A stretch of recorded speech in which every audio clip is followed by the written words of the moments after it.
En la Primera Guerra Mundial no solo se luchaba en las trincheras, la guerra también se libraba en las sombras. Redes de espías operaban en ambos bandos, recopilando información vital. La famosa Mata Hari, una bailarina exótica, fue acusada de ser doble agente y ejecutada por los franceses, aunque hasta hoy su verdadera lealtad sigue siendo un misterio. Además, los avances tecnológicos, como las máquinas de cifrado, jugaron un papel crucial. Un ejemplo es el sistema de códigos alemanes que los británicos descifraron, lo que permitió anticipar movimientos clave del enemigo. Fue una guerra en la que la información valía más que las balas. La vida en las trincheras durante la Primera Guerra Mundial era un desafío constante. Kilómetros de zanjas fangosas albergaban a miles de soldados que vivían, dormían y luchaban día tras día en condiciones inhumanas. El barro profundo, las ratas gigantes y enfermedades, como el pie de trinchera, complicaban aún más la supervivencia. Los ataques con gas venenoso, como el gas mostaza, aterrorizaban a las tropas, y las máscaras de gas rudimentarias eran su única defensa. La comida era limitada, con raciones de carne enlatada y galletas duras, mientras que el constante ruido de las explosiones hacía imposible descansar. Pero más allá de la lucha, las trincheras eran un microcosmos de culturas y nacionalidades. Soldados de distintos orígenes compartían historias, creaban lazos y en ocasiones improvisaban pequeños actos de camaradería, como intercambiar objetos con soldados enemigos durante breves treguas. Este compañerismo ayudó a muchos a soportar los horrores de la guerra. Sin embargo, la guerra también dejó cicatrices psicológicas. Los constantes bombardeos y la incertidumbre diaria llevaron a muchos a sufrir lo que llamaron neurosis de guerra, lo que hoy conocemos como trastorno de estrés postraumático. Las trincheras no solo pusieron a prueba la fortaleza física, sino también el espíritu de quienes enfrentaron este infierno. Durante la Primera Guerra Mundial, los animales desempeñaron un papel crucial tanto en el frente como en la retaguardia. Los caballos eran el motor principal de la logística militar. Transportaban suministros, municiones e incluso heridos en condiciones extremas. Se estima que más de 8 millones de caballos participaron en la guerra, enfrentando frío, hambre y ataques directos. Las palomas mensajeras también fueron indispensables. En un tiempo en el que las comunicaciones por radio eran limitadas y los cables podían ser cortados, estas aves llevaban mensajes esenciales a través de zonas de combate. Una de las más famosas, Cherami, salvó a un batallón entero al entregar un mensaje crítico pese a estar gravemente herida. Los perros fueron otra fuerza vital. No solo servían como compañeros de los soldados, sino que también se entrenaban para tareas específicas.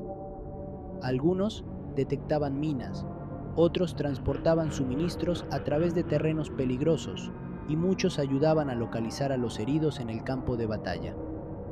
Una raza en particular, los Doberman, se convirtió en el perro oficial de los marines estadounidenses por su valentía y capacidad de obedecer órdenes bajo fuego. En el año 216 a.C., durante la Segunda Guerra Púnica, Roma enfrentó a uno de los mayores genios militares de la historia, Aníbal Barca. Con apenas 50.000 hombres y un ejército formado por mercenarios, Aníbal se preparaba para enfrentar a los romanos, que, confiados en su superioridad, desplegaron más de 80.000 soldados. Todo parecía indicar que Roma arrasaría en el campo de batalla. Pero aquí vino lo inesperado. Aníbal no buscaba una confrontación directa. En cambio, ideó una estrategia brillante que cambiaría la guerra para siempre. Colocó a su infantería más débil en el centro, mientras escondía a sus mejores tropas en los flancos. Los romanos, cegados por la confianza, atacaron de frente y empujaron a las fuerzas de Aníbal hacia atrás. Sin darse cuenta, el ejército romano había caído en la trampa. Los flancos de Aníbal se cerraron como una tenaza perfecta, rodeando por completo a las tropas romanas. Lo que parecía una victoria segura se convirtió en un desastre total. Más de 50.000 romanos murieron ese día, aplastados y sin salida. La batalla de Canas no solo fue una derrota catastrófica para Roma, sino que se convirtió en un manual de guerra que sigue estudiándose hasta hoy.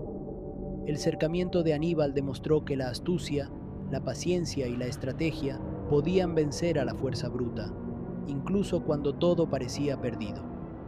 Esta batalla no solo humilló a Roma, sino que sembró el terror en toda la República. Aníbal había logrado lo imposible: derrotar al ejército más poderoso de la época con menos hombres y una mente maestra. En el año 216 a.C., durante la Segunda Guerra Púnica, Roma enfrentó a uno de los mayores genios militares de la historia, Aníbal Barca. Con apenas 50.000 hombres y un ejército formado por mercenarios, Aníbal se preparaba para enfrentar a los romanos, que, confiados en su superioridad, desplegaron más de 80.000 soldados. Todo parecía indicar que Roma arrasaría en el campo de batalla. Pero aquí vino lo inesperado. Aníbal no buscaba una confrontación directa. En cambio, ideó una estrategia brillante que cambiaría la guerra para siempre. Colocó a su infantería más débil en el centro, mientras escondía a sus mejores tropas en los flancos. Los romanos, cegados por la confianza, atacaron de frente y empujaron a las fuerzas de Aníbal hacia atrás. Sin darse cuenta, el ejército romano había caído en la trampa. Los flancos de Aníbal se cerraron como una tenaza perfecta, rodeando por completo a las tropas romanas. Lo que parecía una victoria segura se convirtió en un desastre total. Más de 50.000 romanos murieron ese día, aplastados y sin salida. La batalla de Canas no solo fue una derrota catastrófica para Roma, sino que se convirtió en un manual de guerra que sigue estudiándose hasta hoy. El cercamiento de Aníbal demostró que la astucia, la paciencia y la estrategia podían vencer a la fuerza bruta, incluso cuando todo parecía perdido. Esta batalla no solo humilló a Roma, sino que sembró el terror en toda la República. Aníbal había logrado lo imposible: derrotar al ejército más poderoso de la época con menos hombres y una mente maestra. El 14 de octubre del año 1066, en una colina cerca del pueblo de Hastings, Inglaterra, se libró una de las batallas más decisivas de la historia. Allí, el rey Harold II, confiado en sus tropas y en su posición ventajosa, se preparó para defender su reino del ejército invasor del duque Guillermo de Normandía, conocido como Guillermo el Conquistador. Todo parecía estar a favor de Harold. Sus fuerzas estaban bien posicionadas en lo alto de una colina, protegidas por un muro de escudos infranqueable. Pero aquí fue donde la astucia de Guillermo sorprendió a todos. Durante la batalla, las tropas normandas fingieron retirarse en varias ocasiones. Los soldados ingleses, convencidos de que el enemigo estaba huyendo, rompieron filas y persiguieron a los normandos cuesta abajo. Lo que parecía una retirada fue, en realidad, una trampa perfecta. Guillermo aprovechó el caos y ordenó a sus arqueros y caballería atacar desde todos los frentes. La línea de defensa inglesa se desmoronó. Para Harold, lo inesperado se convirtió en una tragedia. Una flecha le alcanzó el ojo, acabando con su vida y sellando la derrota inglesa. La batalla de Hastings no solo cambió el destino de Harold y su ejército, sino de toda Inglaterra. Guillermo el Conquistador se coronó rey, iniciando la dominación normanda y transformando por completo la cultura, el idioma y la política del país. Lo que parecía una defensa segura terminó siendo una victoria estratégica gracias a la inteligencia táctica de Guillermo y a la impaciencia de sus enemigos.